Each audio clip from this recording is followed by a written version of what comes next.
Welcome back to working thoughts. आज इस video में रीजनिंग के कुछ इंपॉर्टेंट क्वेश्चंस को डिस्कस करेंगे जो आने वाले एग्जाम्स के लिए बहुत इंपॉर्टेंट होंगे। पहला क्वेश्चन है कि find the number of triangles in the given figure. दिए गए चित्र में जो है त्रिभुजों की संख्या ज्ञात करना है। देखिए, सबसे पहले हम क्या करेंगे कि इस बीच वाले जो है स्क्वायर को देखेंगे, ये जो फॉर्म में है, ठीक है, इस तरह करके। अब देखिए यहाँ पर कैसे है,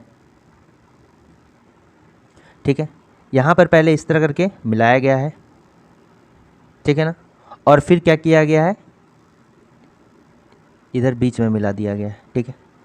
अगर हम ध्यान से देखेंगे तो इसको कितने खाने में बांट दिया गया, 1 2, ये हो गया 3, ये हो गया 4, ये हो गया 5, ये हो गया 6, ठीक है। तो 6 खाना है, तो 6 को हम डायरेक्टली क्या कर देंगे, 2 से गुना कर दिए, तो कितना हो गया यहाँ पर 12। तो इस जो क्या बोल सकते हैं, ये जो आकृति है, तो इस आकृति में कितने त्रिभुज हैं, 12 त्रिभुज हैं, ठीक है। तो ये तो समझ हो गया, इसमें कितना हो गया त्रिभुज, 12 त्रिभुज हो गया। तो यहाँ पर लिख दिया कितना, 12। अब देखते हैं एक फिगर ऐसा भी है, ये ऊपर वाले में देखिए, यहाँ पर फिगर ऐसा है, ये हो गया, ये हो गया, ये हो गया, ये हो गया। ये जो है हमने डिस्कस कर चुका है कि जब इस टाइप का जो है ट्रायंगल रहेगा और इस ट्रायंगल के शीर्ष से बेस पर एक रेखा है, मिला देंगे, जब शीर्ष को बेस से जब मिला देंगे तो ये कितने भागों में बढ़ जाती है, 1, और इधर हो गया 2। तो इसको डायरेक्टली जो है ऐड कर देंगे, 1 + 2 हो गया 3, ठीक है। और ये तो शॉर्टकट हो गया। अगर बेसिक लेके चलें तो पहला पार्ट जो 1 नंबर का 1 त्रिभुज हो गया, 2 नंबर वाला 2 त्रिभुज हो गया, और एक पूरा, ठीक है, कंप्लीट 3 त्रिभुज हो गया। तो ये बेसिक हो गया 3, ठीक है। तो यहाँ पर कितना हो गया, 3 हो गया, ये कितना हो गया, 3 हो गया। तो इधर भी एक त्रिभुज है, इधर भी एक त्रिभुज है, इधर भी एक त्रिभुज है, यानी कितने टोटल, 3 × 4 हो गया, यानी कितना हो गया, 12 हो गया। यानी कि इन चारों में मिलाकर जो है कितना हो गया, 12 ट्रायंगल हो गया, ठीक है। इसमें मिलाकर जो है कितना हो गया, 12 ट्रायंगल हो गया, और बीच वाला में तो 12 था ही, तो यहाँ कितना हो गया, 12 हो गया, ठीक है। यानी कितना हो गया, अभी तक जो है हमने कितना देख लिया, 24 ट्रायंगल देख लिया। ये कितना हो गया, 24, ठीक है। अब देखिए दोनों को मिलाकर, ठीक है, यहाँ पर देखिए अगर दोनों को मिला दिया जाए तो एक ट्रायंगल ऐसे करके ऐसे मिल गया, रिपीटेशन नहीं हुआ, और इधर से भी एक ट्रायंगल हो गया, ठीक है। यानी कि ये 1 हो गया, इधर 2 ट्रायंगल हो गया, फिर इधर एक ट्रायंगल हो गया, यानी कि 3 इधर हो गया, और एक यहाँ पर मिला दिए तो 4। इसके अलावा और कोई ट्रायंगल है क्या, प्लस हो गया 4, ठीक है। यानी ये ट्रायंगल की संख्या कितनी होगी, 28 हो गई, ठीक है। 28 नंबर ऑफ ट्रायंगल्स इसमें होगा। ये कहीं भी ऑप्शन हो सकता है कि मिस्टेक होगा, यहाँ कितना हो जाएगा, 28, ठीक है। ये कितना हो जाएगा, 28। तो 28 नंबर ऑफ ट्रायंगल इसमें होगा। ऑप्शन नंबर बी जो होगा करेक्ट आंसर होगा, ठीक है। नेक्स्ट क्वेश्चन को देखते हैं। Select the number which can be placed at the sign of question mark from the given alternative. इस क्वेश्चन मार्क के जगह में क्या होगा, पहले वाले में जो कॉन्सेप्ट है, जो लॉजिक लगेगा, सेम लॉजिक दूसरा में भी लगेगा, और तीसरा में भी क्या होगा, सेम लॉजिक लगेगा। तो अब देखिए यहाँ आप देख सकते हैं, अगर पहले ट्रायंगल में देखें, 8 + 1 क्या हो जाता है, 9 हो जाता है, और इधर 9 एकम 9 हो जाता है, ठीक है। इससे क्या लॉजिक बनता है कि अगर हम इस 98 को, ठीक है, 98 + 91 करते हैं तो कितना हो जाता है, 189, ठीक है। अब हम क्या करेंगे कि इन दोनों को गुना कर देंगे, 21 × 9, तो भी कितना हो जाता है, 189, ठीक है। तो हमने क्या किया कि इन दोनों को ऐड कर दिया और इन दोनों को जो है क्या कर दिया, गुना कर दिया। अब देखते हैं दूसरे वाला में ये वर्क करा है कि नहीं।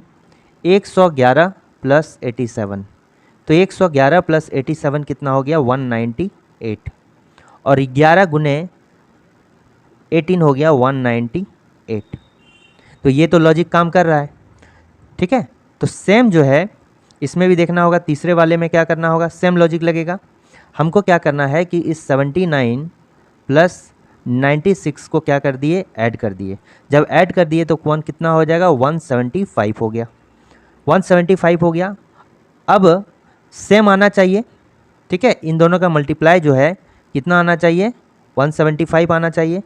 तो 175 इज इक्वल टू, मान लेते हैं x है बीच में क्वेश्चन मार्क के जगह में, इंटू 7, तो x का वैल्यू कितना हो जाएगा 175/7, तो कितना हो जाएगा 25।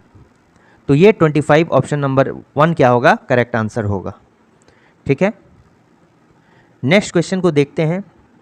इसमें दिया गया है कि 4 ऑप्शन में से कोई 3 जो है सेम टाइप का है, एक डिफरेंट है।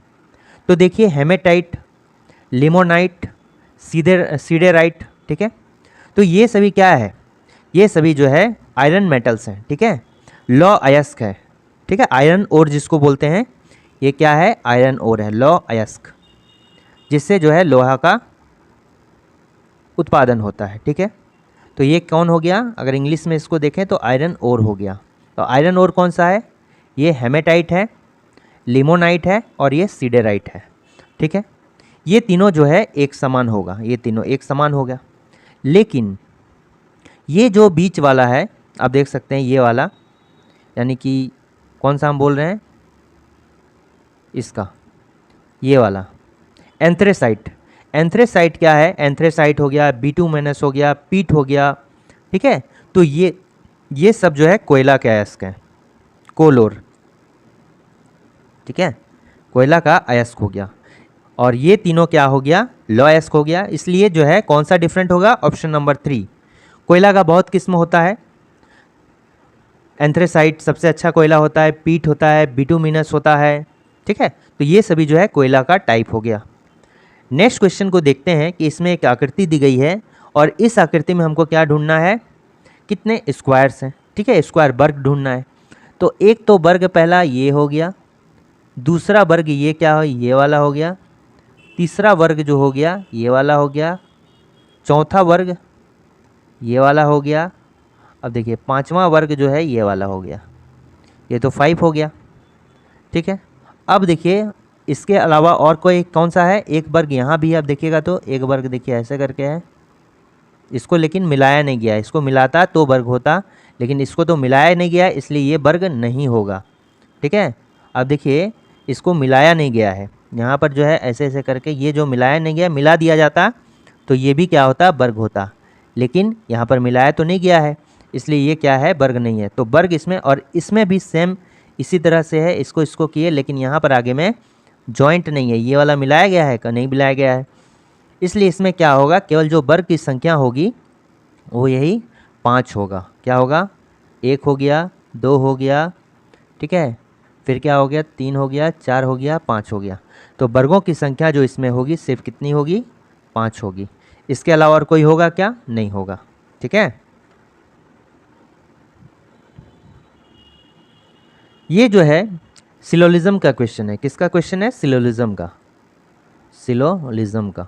ठीक है, तो इसमें आप देखिए क्या है, तो सिलोलिज्म बनाने के पहले एक कॉन्सेप्ट याद रखना है कि यदि जो है कथन, ठीक है, अगर कथन मेरा क्या है, पॉजिटिव है, तो उसका कंक्लूजन भी क्या होगा, हमेशा क्या होगा, पॉजिटिव होगा। ठीक है, अगर कथन पॉजिटिव है तो उसका कंक्लूजन क्या होगा, हमेशा पॉजिटिव होगा, और जो कथन क्या है, नेगेटिव है, तो उसका कंक्लूजन भी हमेशा नेगेटिव होगा। ठीक है, तो इसका मतलब अगर कथन पॉजिटिव रहा तो कंक्लूजन अगर नेगेटिव दिया है तो उसको डायरेक्टली हम कट कर देंगे। ठीक है, और कथन अगर क्या है, नेगेटिव दिया है, कथन कंक्लूजन अगर पॉजिटिव दिया है, निष्कर्ष मेरा, तो क्या करेंगे, डायरेक्ट गलत कर देंगे। ठीक है, और जो कथन 100% श्योर है उसका कंक्लूजन क्या है कि कभी भी जो है पॉसिबिलिटी वाला नहीं होगा। जो कथन हम 100%, जिसके लिए हम 100% श्योर हैं, ये घटना सही हम जानते हैं, पर जिसके लिए हम 100% ट्रू हैं, तो उसके लिए कन्फ्यूजन क्यों करेंगे। ठीक है, तो उसके लिए पॉसिबिलिटी का केस जो है वो नहीं होगा। बस इतना याद रखें और आगे अब बनाते हैं। तो देखिए यहाँ कथन में क्या दिया गया है, या कथन में दिया गया है कि कोई भी जंगल क्या है, ट्री नहीं है, नो फॉरेस्ट इज ट्री, यानी कि फॉरेस्ट और ट्री के बीच में मेरा क्या है, नेगेटिव रिलेशन है। फॉरेस्ट यहाँ हो गया, ट्री यहाँ हो गया, ये क्या हो गया, नेगेटिव रिलेशन हो गया। मतलब फॉरेस्ट का कोई भी व्यक्ति जो है ट्री में नहीं जा सकता, और ट्री वाला कोई भी व्यक्ति जो है फॉरेस्ट वाले एरिया के अंदर नहीं आएगा, यानी फॉरेस्ट और ट्री में जो है कोई संबंध स्थापित नहीं है, ये दोनों एक दूसरे के दुश्मन हैं। ठीक है, उसके बाद क्या है कि सम ट्रीज आर टॉल, ये ट्रीज आर टॉल है, चूँकि टी है तो टी आर से डिनोट करते हैं क्या कह रहा है कि कुछ ट्री टॉल होगा, यानी कि ट्री का कुछ पार्ट जो होगा वो क्या आएगा, टॉल में आएगा। टॉल को जो है TA से डिनोट करते हैं, ठीक है। अब क्या बोल रहा है कि नो प्लांट इज टॉल, ठीक है, नो प्लांट इज टॉल। अब टॉल का कोई भी जो है पार्ट जो है प्लांट में नहीं आएगा। ये हो गया मेरा, क्या हो गया, प्लांट हो गया। तो यहाँ क्या, कोई भी फॉरेस्ट ट्री में नहीं जा सकता है। ट्री का कुछ पार्ट टॉल में है, यानी कि सम ट्री इज टॉल। अब टॉल का कोई भी पार्ट जो है प्लांट में नहीं जाएगा, ठीक है। ये मेरा जो है डायग्राम हो गया। अब निष्कर्ष देखते हैं क्या है कि some plant are tree, some plant are tree. देखिए एक बात यहाँ पर देखिए कि यहाँ क्या क्या कर रहा है कि सम प्लांट आर ट्री, कुछ जो प्लांट है वो क्या है, ट्री है। तो प्लांट कहाँ पर मेरा है, प्लांट आप देखिए मेरा कहाँ पर है, प्लांट ये हो गया, प्लांट यहाँ पर है और ट्री कहाँ पर है, यहाँ पर है, ठीक है। इन दोनों में क्या कोई रिलेशन है क्या, कोई भी रिलेशन नहीं है, दोनों अलग अलग हैं, ठीक है। तो ये क्या होगा, गलत होगा, ये तो गलत हो जाएगा। उसके बाद जब ये दोनों अलग अलग है, यानी कि इसमें कोई संबंध नहीं है, 100% हम श्योर नहीं हैं, तो इसमें अगर पॉसिबिलिटी का केस बोलता तो बिल्कुल सही हो जाता। अगर बोलता कि सम प्लांट आर ट्री, क्या हो सकते हैं क्या, यानी कि कुछ अगर चाहेगा जा सकता है क्या, तो पॉसिबिलिटी का केस में जो है हम सही कर देंगे। अगर बोलेगा कि सभी प्लांट जो है ट्री में जा सकता है क्या, जी हाँ, सभी प्लांट जो है ट्री में जा सकता है, ये हम पॉसिबिलिटी कर सकते हैं। लेकिन अगर उल्टा रहता कि सभी ट्री जो है प्लांट में आ सकता है क्या, तब गलत होता, इसका प्रायिकता भी बिल्कुल गलत हो जाए। क्योंकि देखिए प्लांट और जो ये टॉल है इसके बीच में जो है नेगेटिव रिलेशन है, और टॉल वाला पार्ट जो है ये ट्री में भी कॉमन है, इसलिए ये पार्ट तो क्या होगा, टॉल और ट्री में कॉमन वाला पार्ट कभी भी जो है प्लांट में नहीं आएगा। इसलिए all tree is plant is possibility, ये गलत हो जाएगा। सभी ट्री जो है प्लांट में नहीं आ सकता है, क्योंकि ये जो है टॉल के साथ कनेक्ट है, ठीक है। लेकिन अगर सभी प्लांट ट्री में जा सकता है क्या, प्रायिकता इज अ पॉसिबिलिटी, तो ये क्या हो सकता है, सही हो सकता है, ठीक है। तो लेकिन यहाँ पर क्या पूछ रहा है कि some plant are tree, plant यहाँ है और ट्री यहाँ है, और पॉसिबिलिटी का केस नहीं पूछ रहा है, इसलिए क्या होगा, गलत होगा। क्योंकि प्लांट इधर है, ट्री उधर है, कोई भी आपस में संबंध नहीं है, इसलिए तो सम प्लांट कैसे ट्री हो जाएगा, नहीं होगा।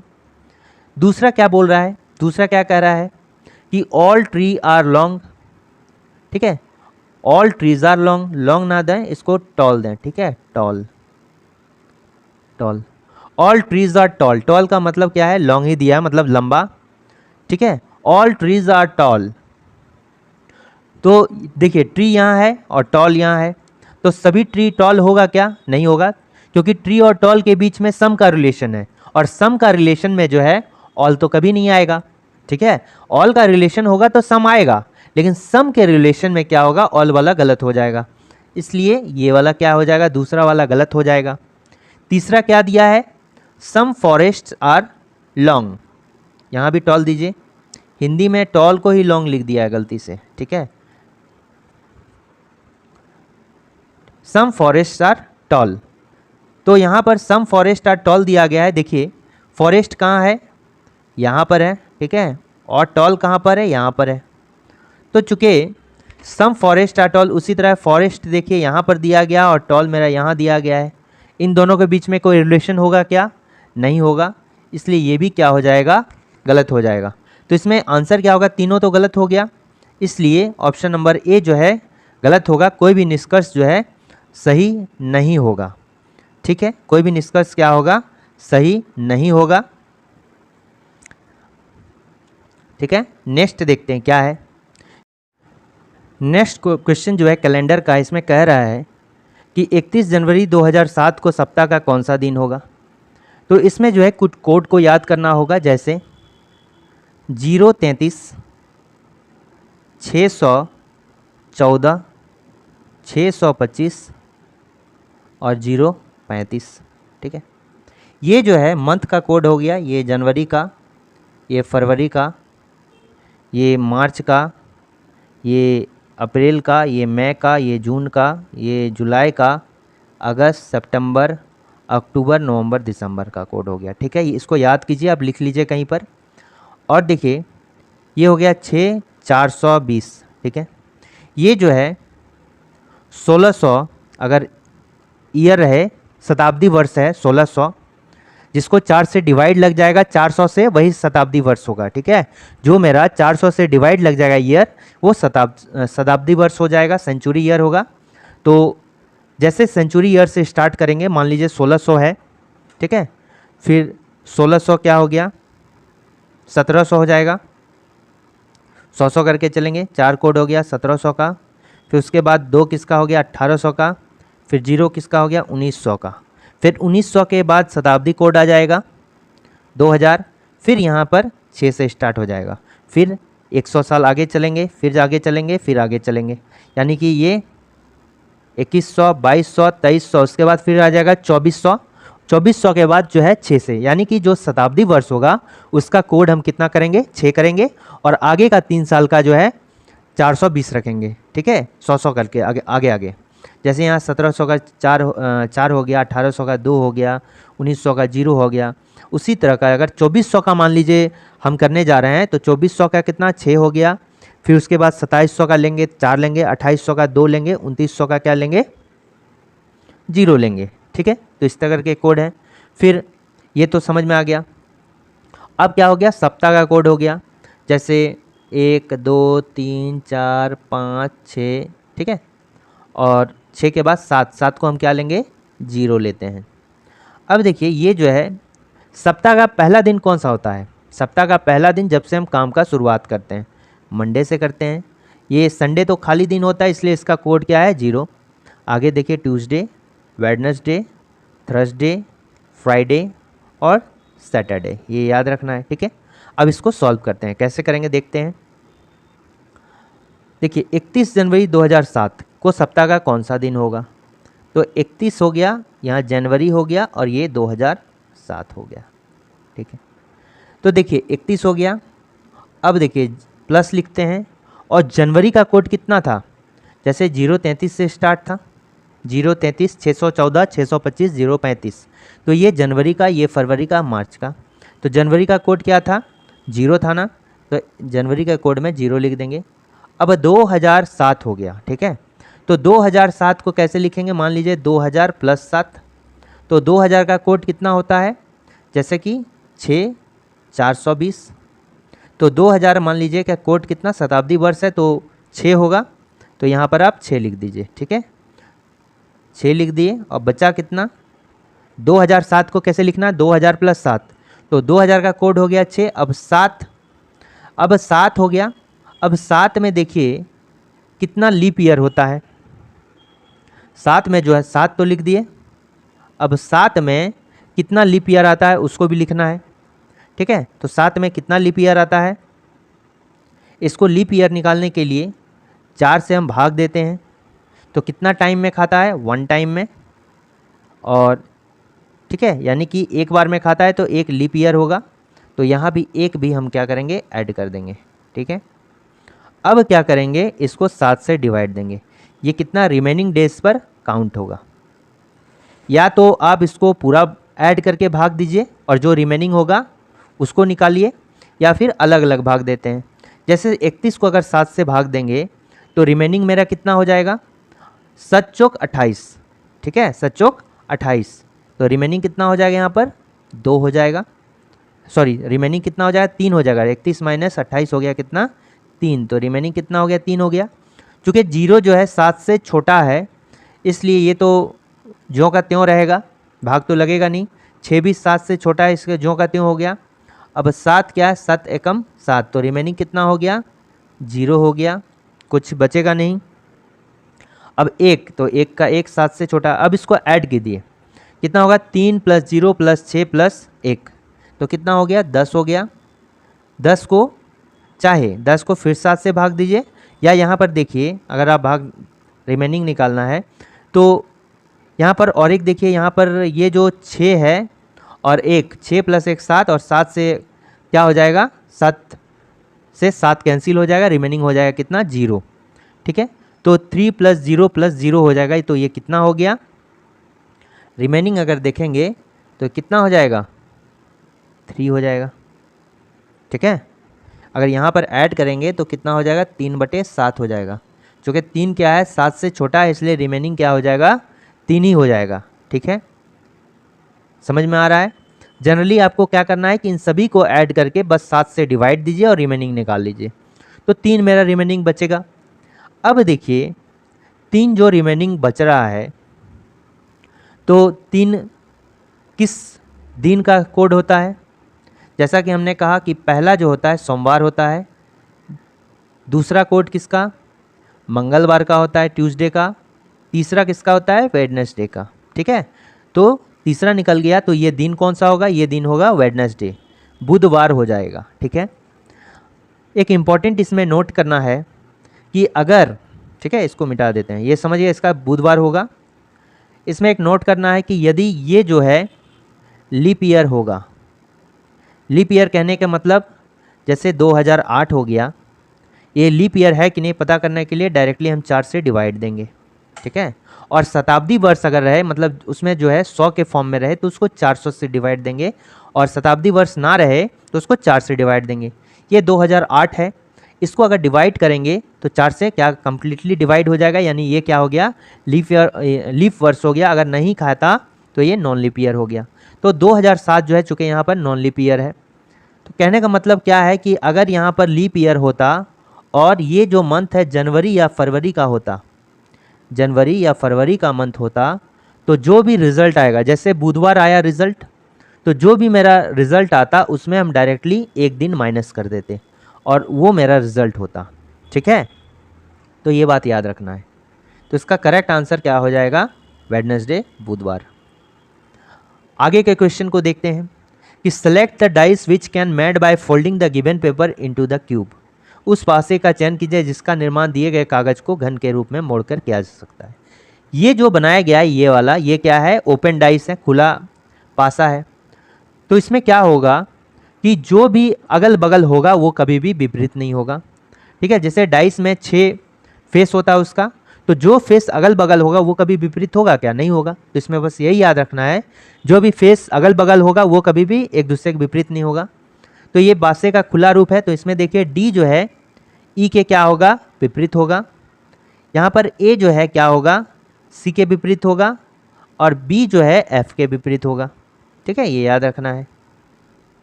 ठीक है, हमने कहा कि जो अगल बगल होगा वो कभी भी विपरीत नहीं होगा। अब इसको मोड़ देना है। अब देखिए पहले वाले में अगर देखते हैं, पहला वाला में, तो ए बी सी, देखिए यहाँ पर डी और ई क्या है? अपोजिट है। तो जो अपोजिट होगा वो कभी भी अगल बगल नहीं होना चाहिए, या कभी भी हम ये भी कर सकते हैं जो अगल बगल होगा वो अपोजिट नहीं होना चाहिए। ए और सी क्या है? अगल बगल है। और यहाँ पर देखिए ये वाला ए और सी अपोजिट में दिया गया है, ये अपोजिट और अगल बगल इसमें दे दिया गया है, तो ये होगा क्या? बिल्कुल नहीं होगा। दूसरा वाला हम देखते हैं कि डी ई, देखिए डी और ई क्या है? खुले पासा में देखें डी और ई क्या है? अपोजिट है, लेकिन इसमें डी और ई क्या है? अगल बगल दे दिया गया है, तो ये भी मेरा क्या होगा? नहीं होगा। यहाँ भी देखिए डी और ई अगल बगल है, तो ये भी नहीं होगा। यहाँ पर देखिए ये बिल्कुल होगा, क्योंकि डी के साथ लेंगे तो अपोजिट में ई आना चाहिए, ई कहीं भी नहीं है, तो कंडीशन ट्रू हो गया। बी को अगर लेंगे तो बी देखिए बी और एफ क्या है? बी और एफ ये भी देखिए अगल बगल हो गया। ठीक है, तो ये भी नहीं होगा। ठीक है, तो इसमें से ऐसा हो गया कि इसमें से कोई भी जो है नहीं बनेगा, कोई भी जो है पॉसिबल नहीं हो रहा है, कोई भी जो है पॉसिबल नहीं हो रहा है, कोई भी डाइस इससे जो है निर्माण नहीं किया जा सकता है। ठीक है, किसी भी डाइस का निर्माण जो है इस खुले पासा वाले फिगर से नहीं किया जा सकता है। ठीक है, नेक्स्ट क्वेश्चन है arrange the given words in the same order in which they are appear in dictionary and then choose the correct order. तो इसमें करना क्या है कि डिक्शनरी में जैसे लेटर आता है उस अकॉर्डिंग जो है इसको सजाना है। तो इसमें क्या करना होगा, देखिए तो जितने भी वर्ड हैं इसमें जो जो लेटर अगर कॉमन है सीरीज़ में उसको क्या करना है? हटा देना है, तभी हम इसको जो है सजा पाएंगे। जैसे सभी में देखिए कि first letter P P P है, तो पी पी पी को हटा दीजिए, नहीं तो नहीं होगा। सेकंड में देखिए आर आर आर है, तो आर आर आर से भी नहीं होगा। ठीक है, तो आर आर आर को भी हटा दीजिए। थर्ड लेटर में देखिए थर्ड लेटर से अलग है, तो इसमें क्या है? थर्ड लेटर ई है। नेक्स्ट वाले में क्या है? थर्ड लेटर ए है, फिर क्या है? ई है। फिर क्या है, फिर क्या है, फिर यहाँ पर ई है, फिर यहाँ पर ई है। ठीक है, अब देखिए यहाँ पर अगर देखिएगा ए है और ई है, दो टाइप कैटेगरी है। सेकेंड वाले में ए है और सभी में क्या है, ई है। इसका मतलब क्या है कि दूसरा वाला पहले आएगा ही आएगा। ठीक है, ठीक है। अब इस दूसरे वाले को भूल जाइए, अब ई है तो सभी में इन चारों में ई हो गया कॉमन, यानी कि देखिए ई के बाद जो है चौथा देखना है। चौथा देखिए, अब इसको भी भूल जाइए। अब देखिए चौथे पे क्या है, ए है, फिर उसके बाद क्या है, सी है, फिर उसके बाद कहाँ क्या है, फिर सी है, फिर उसके बाद क्या है, फिर सी है। तो ए और सी आया। ए और सी में डिक्शनरी में पहले कौन आता है, ए आता है कि सी आता है, ए आता है, यानी ए जो है एक नंबर पे अब एक नंबर वाला होगा। ठीक है, अब इसको भी क्या करना है कि भूल जाना है। ठीक है, तो एक तरह से इसको भी भूल जाइए, सेकंड वाला तो लेना ही नहीं है। अब क्या करेंगे कि पांचवें लेटर को लेंगे। यहाँ देखिए पांचवा लेटर क्या है, सी है। ये भी जो है हम इसको भी सजा चुके हैं ना एक नंबर वाले को, तो इसको भी काट दीजिए। ठीक है, अब देखिए यहाँ पर पांचवा लेटर क्या हो गया, आई हो गया। इसमें क्या आ गया, पांचवा लेटर ई हो गया, और इसमें पांचवा लेटर क्या हो गया, ई हो गया। ठीक है, तो आई, ई और ई, आई और ई और ई में कौन आता है पहले, आई, ई और ई में पहले कौन आएगा, ई वाला आएगा, बाद में आई वाला आएगा। ठीक है, ये बाद में आएगा। लेकिन ये ई में पहले तो ई नहीं लिख सकते हैं, अब ई भी कॉमन हो गया। अब ई के बाद देखिए क्या है, यानी कि अब छठा लेटर देखेंगे, यहाँ पर छठा लेटर क्या है, पी है। ठीक है, ये आई जो है दो के बाद आएगा। ठीक है, क्योंकि ये अंतिम पे आएगा। ठीक है, तो अंतिम पे कौन आएगा, 3 नंबर, तो यहाँ क्या होगा, 3 नंबर होगा, क्योंकि आई ई में जो है आई वाला लास्ट में होगा, ई वाला पहले होगा। अब ई वाला जो चूँकि कॉमन हो गया, तो देखिए ई के बाद छठा लेटर क्या है, पी है, और यहाँ पर क्या है, छठा लेटर डी है। ठीक है, तो पी और डी में पहले कौन सा आएगा, डी वाला आएगा, उसके बाद आएगा पी वाला। तो यानी कि 5 वाला पहले आएगा, उसके बाद आएगा 4 वाला। समझ में आ गया।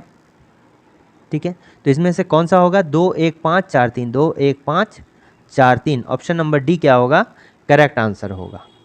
ठीक है, नेक्स्ट क्वेश्चन को देखते हैं।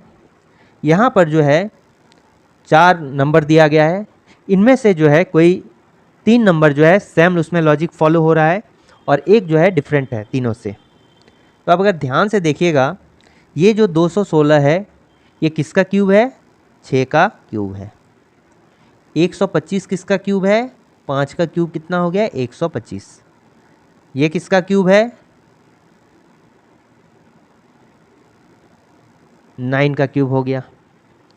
लेकिन 676 किसका होता है, 676 किसका होगा, 26 पे स्क्वायर होगा, 26 पे स्क्वायर कितना हो गया, 676। तो कहने का मतलब क्या है कि ये तीनों जो है ये क्यूब में दिया गया है, क्यूब। ठीक है, नंबर का क्यूब है, लेकिन ये जो है क्या है, स्क्वायर है, इसलिए डिफरेंट कौन होगा, इसलिए डिफरेंट होगा ऑप्शन नंबर ए। तो ये कुछ इंपॉर्टेंट क्वेश्चंस थे। अगर वीडियो अच्छा लगा तो लाइक, शेयर और सब्सक्राइब करना ना भूलें। अगर किसी तरह का प्रॉब्लम है तो कमेंट ज़रूर करें। Thanks for watching working thoughts. अगर आपको इसके अलावा भी अगर कोई डाउट है तो आप कमेंट कीजिए रीजनिंग में। ठीक है।